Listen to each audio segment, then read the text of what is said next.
Students, मैं Pramod sir जीजे class में आपका स्वागत है। आज हम बिहार बोर्ड के क्लास 10th का मैथ का कुछ लगभग 12 ऑब्जेक्टिव प्रश्न आपके बीच देने जा रहे हैं और लगभग आज से 10 दिन मैथ का ही ऑब्जेक्टिव प्रश्न रहेगा। तो आप पार्ट बाय पार्ट इन 10 दिन मैथ के प्रश्नों को देखेंगे, अपने कॉपी में नोट करेंगे और अभी समझने का प्रयत्न करेंगे। तो चलिए स्टार्ट करते हैं। जगह नहीं है, कहीं पर भी सॉल्व कर देंगे, आप समझ लीजिएगा। देखिए पहला प्रश्न है,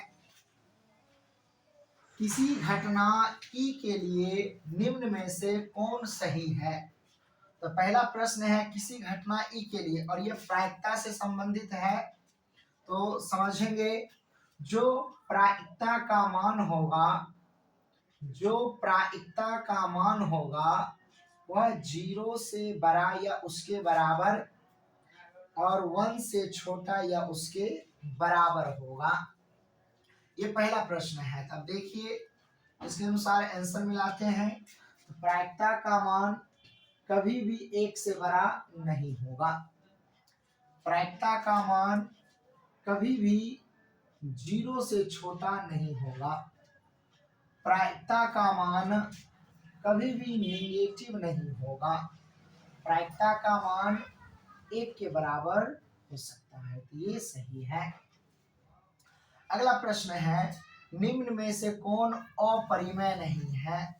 अपरिमेय नहीं है अर्थात जिसे हम P बाय Q के रूप में नहीं लिख सकते हैं। देखिए ये √10 ये रूट से बाहर नहीं आएगा, अपरिमेय संख्या है। √24 ये भी रूट से बाहर नहीं आएगा, अपरिमेय संख्या है। √35 ये भी रूट से बाहर नहीं आएगा, अपरिमेय संख्या है। √121 ये 11 का स्क्वायर होता है और 11 जो रूट से बाहर है ये एक परिमेय संख्या है। अगला प्रश्न है, यानी ये इसका आंसर हो जाएगा।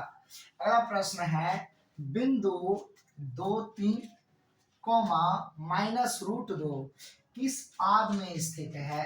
तो ध्यान देंगे कि यदि प्लस प्लस हो तो इसको प्रथम पाद कहेंगे, यदि माइनस प्लस हो तो इसको द्वितीय पाद कहेंगे, यदि माइनस माइनस हो तो इसको तृतीय पाद कहेंगे, यदि प्लस माइनस हो तो ये चतुर्थ पाद होगा, यानी चौथा पाद। देखिए प्लस माइनस है तो पूछा गया बिंदु 2 3 -√2 किस पाद में स्थित है। तो हो जाएगा चतुर्थ पाद में।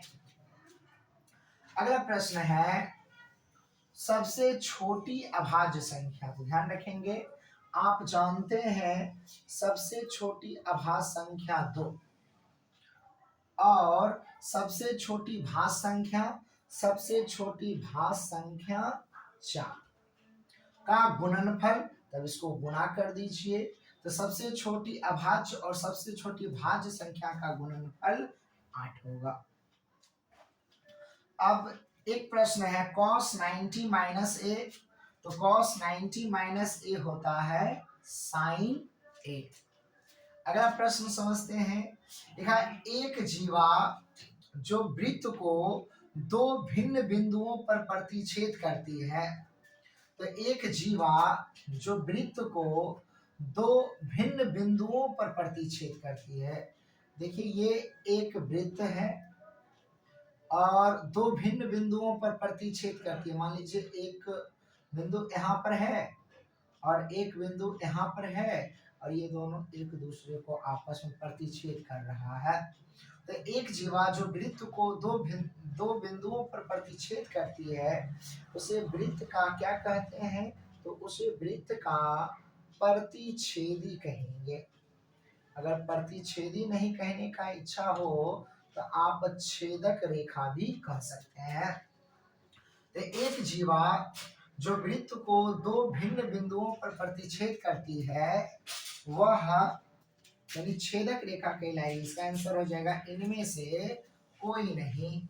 अगला प्रश्न है, बिंदु -6 8 की दूरी मूल बिंदु से, देखिए ये पूछा मूल बिंदु से, याद रखेंगे मूल बिंदु से दूरी होता है root under x square plus y square.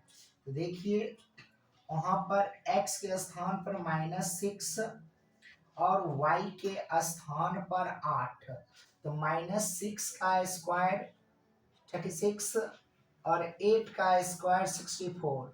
जब इसको हम ऐड करेंगे तो ये आएगा, ऐड करने पर 100, और 100 किसका स्क्वायर होता है 10 का।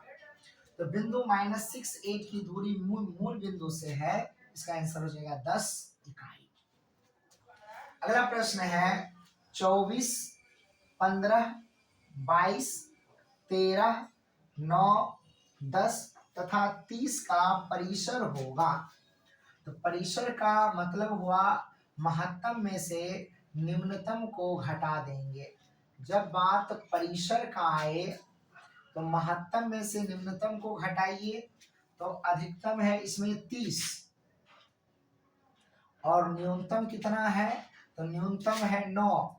30 में से 9 को घटाइए 21, ये उसका हो जाएगा परिसर। यानी इसमें पूछा गया है कि 24 15 22 13 9 10 तथा 30 का परिसर, तो महत्तम में सबसे कम वाले को माइनस कर दीजिएगा, वह उसका परिसर हो जाएगा।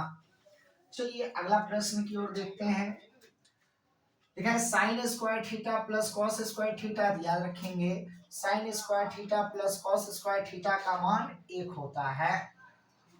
अगला प्रश्न, निम्न में कौन कॉट थीटा के बराबर है, तो कॉट थीटा का सूत्र होता है कॉस बाय साइन। ये tan का फॉर्मूला है, tan का होता है साइन बाय कॉस, ये कॉस का फॉर्मूला 1 बाय सेक, और ये कॉसेक का फॉर्मूला 1 बाय साइन, और यहाँ कॉट पूछा कॉस बाय साइन। अगला प्रश्न है, एक शंकु की त्रिज्या एवं ऊंचाई क्रमशः r तथा h है, यानी त्रिज्या r है ऊंचाई h है, तो उसका आयतन होगा, तो शंकु का आयतन होता 1/3 पाई r स्क्वायर h।